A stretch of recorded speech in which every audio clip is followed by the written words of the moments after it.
Hey, what's up? Welcome to my channel. My name's Kyla.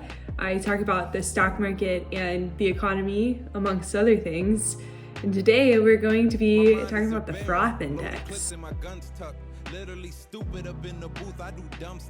I just want to rank some sectors by frothiness. Yeah. Also, I'm trying to get better about my camera angles, so thanks for everybody who's been patient with me as I do a great job at being a YouTuber. Appreciate the support. And of course, everything is on a different screen, so my eyes will be moving around like a little jittery bug. So, somebody sent me, my good friend Regina sent me a gift. So I'll show you at the end. She sponsored this video by sending me that gift. Everybody does tier list for things that are like cool and fun. And I was like, you know what also is cool and fun? Finance. Let's rank asset classes by frothiness. So the Froth Index. So the Froth Index is measured by returns, volatility, and liquidity. So if you are familiar with coffee, you know there's different levels of froth, like really frothed up things. So thinking like a latte, or on the flip side of that, you get something that's flat, something without any milk at all, like a black coffee. Returns would be asset classes that return a high amount of money, so you make a lot of money off these. It can be in the long term or the short term. Obviously, if it's higher returns in the short term, it's going to be frothier. Volatility, like that's literally the definition of froth. Asset classes that are really volatile, they're going to have a high level of froth. Illiquid asset classes are going to have a higher level of froth as well, because if you can't obviously get out of the position, then you know that's pretty frothy. Coffee is stuck in your cup. It's not good. You can't even drink it. So the different levels of froth are going to be frothiest, so like the absolute most, like there's froth to the freaking gills. Then you have whip. They tried. Things are a little whipped around here. Got blended. You're thinking like a smoothie. Then you got stirred. And that's like, okay, somebody did indeed put a spoon in here, got shaken. So somebody was like, ooh, like things are kind of like, what? And you got slightly fermented. And that's primarily because I could think of another thing. Now you're having your kombucha and you're like, is this alcoholic or not? And then you got flat. So something that has absolutely no froth at all, just the least frothiest of all the. Those are the three variables. So returns, volatility, and liquidity. Kind of walk through each one as I rank these baddies, as I rank these asset classes. So let's start with stocks. Stocks are a little bit frothy. They're not going to be the frothiest. And it depends on, and we'll get into this, it depends on the type of stock you have. So if you're thinking about volatility, some stocks can be pretty volatile. If you're thinking about returns, stocks normally 53% of the time they go up. So that's going to be good in the long run. And if you think about liquidity, there's almost always somebody on the other side of your stock willing to buy it from. So based on those three things, I would say that honestly, I'm going to say that stocks are shaken. Because they have pretty decent returns, not that volatile usually. You can expect them to go up over time. They don't always. So okay, so we got stocks. So let's dive into the different types of stocks. Let's do tech stocks. Yee. This is an overarching brush. I'm not painting a picture of everything because everything is different. So they have higher return potential, and they tend to be a little bit more volatile because their earnings are a little bit less certain. So it's like, will this company make money? Like, oh, we don't really know. So the little bit more volatile, still liquid, a little bit higher returns and a little bit higher volatility. I don't know where to put it, like somewhere in between blended and stirred. I think that's cheating, but I'm gonna do that because it's my game and I'm in charge. Healthcare, pretty decent returns. Like biotechs are going to be insane, but that's more of like a tech stock anyway. Ton of volatility just because we always need healthcare. It tends to be pretty stable in that regard, like pretty defensive. Energy's fun. Energy would be like to be a little bit more defensive. We're always going to need energy sources. Not as volatile as like the rest of the stock market basket. Not as like prone to super high returns usually. Then we got materials, so making goods. I think this is a good, these pictures are so unrepresentative. So this one's materials. Beneath tech stocks, a bit more volatile just because you have the exposure to commodity prices. It gets bothered by like very little small minute details. Raise your hand. That's me. I'm the person that gets bothered by very small, minute details. Consumer discretionary. People don't always have to be spending money, so people do not need these goods or services in order to function in society. Obviously a little bit more volatile. I would say like pretty decent return. I think they're as high as tech stocks. A little bit stirred, but definitely lean in towards shaken too. Stirred, not shaken. I think that's how the bond thing goes. Communication services, so these always are pretty good. It's your Facebook and stuff, your medias. They're basically tech stocks. So I'm gonna put them, up there with the tech stock. A little bit more volatile. Put her alone, and it's gonna make this blended. Financials are pretty stable. They're supposed to be. I'm gonna put them down next to energy. Supposed to be coming out the gate making a ton of money. They're banks. Supposed to be, as people rotate into value stocks, like people are going to rotate into financials, seen as something that's stable, pretty decent returns, pretty low volatility. So that's why it's going to be more in like the slightly fermented category. So dividend stocks, any company in these sectors can be a dividend stock. Just in general, companies that issue dividends are normally seen as safer companies, like less volatile, not usually as high of a return. There's two ways to make money when owning a stock. The share price goes up, or you get paid in dividends. The dividends are just one way to get paid as a shareholder. And those companies that issue dividends don't reinvest that money back into the business, so they tend to be a little bit more stable, a little bit less focused on growth, just like Ray and slightly fermented, because they're supposed to be stabler.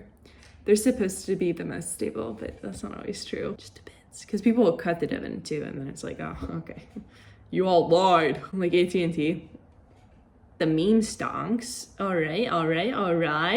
So we got AMC and GameStop. Froth. Right up into the froth. I don't have anything else to say. Bonds. Feels weird to say that and have people like get pumped about looking at bonds. Right, so bonds are supposed to be pretty stable. They're not supposed to carry that much risk. They're supposed to be backed by governments or corporations, whoever's issuing them. You normally get first dibs if a company does go bankrupt, so it's that's pretty stable as well. So we're gonna put bonds honestly like right in the flat category, because there's always a risk, right, that companies go bankrupt. Talk about that soon. But yeah, bonds themselves are gonna be like almost the flattest you can get, in my opinion. But like TBH, the flattest that you probably could get is the treasuries. So that's the US Treasury Bonds. They're pretty stable, backed by the full faith and cred of the US Gov. Faith and credi lower than the rest of the bonds, because they are supposed to be like pretty stable, but not the absolute flat, because there's always a little bit of risk. Remember that. Always a teensy bit of risk in whatever you're investing in. Nothing is ever guaranteed. Not even the US government.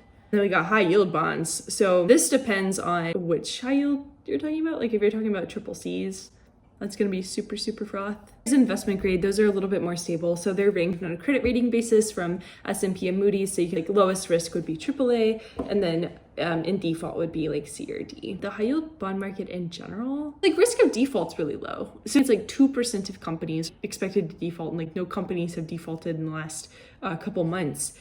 So it's based on volatility. So yeah, we'll put them right into dividend stocks, but just know that you are carrying balance sheet risk. And it's individual investors don't invest directly in the bonds. You would use an ETF to get access. But yeah, we can put them like kind of in the flat, kind of in the slightly fermented category. Investment grade bonds. So those are going to be, so like high yield bonds are going to be issued by companies that are pretty risky. So think of like companies that are like, maybe you're not going to pay back your bills. Investment grade bonds are going to be a stable company. For investment grade, you can get exposure through VCIT or anything like that. Like that right underneath the high yield bond. And commodities, raw material and production processes, also like precious metals, super influenced by supply and demand. So any changes in industrial demand, demographics, supply constraints is going to affect these stocks. Did I just skip over consumer staples? I forgot consumer staples, so we're going to add it in right now, and we're just going to go ahead and stick it right here, right above. I hope this is helpful. I'm just trying something new. Commodities, so very influenced by supply and demand. So we all saw what happened to lumber. Lumber was super froth there for a sec. We're just gonna leave it kind of at the whipped. I don't think we're seeing the light at the end of the tunnel with lumber. So we're gonna go ahead and just put it in whipped. Just show lumber that we do respect the movement that it did for us. We respect. We got gold. So gold's supposed to be pretty stable. There's a finite supply and people value it. It's supposed to be a pretty good hedge in your portfolio, hedge against real rates. It's not supposed to go up that much. Like, you don't buy gold and you're like, oh yeah, it's going to like 1 million. No, that's not what gold is for. So oil went negative last year, which is not supposed to do. Prices are never supposed to go negative. That was weird. Returns since then have been phenomenal. And also the volatility can be pretty high sometimes. So we'll respect the froth that oil did generate for us. And we'll go ahead and throw it in blended just because oil is so strange. And hopefully one day we won't be using it. It's not good for the environment. Like agricultural commodities, so this is just raw supply and demand. Same with lumber, they went through it too.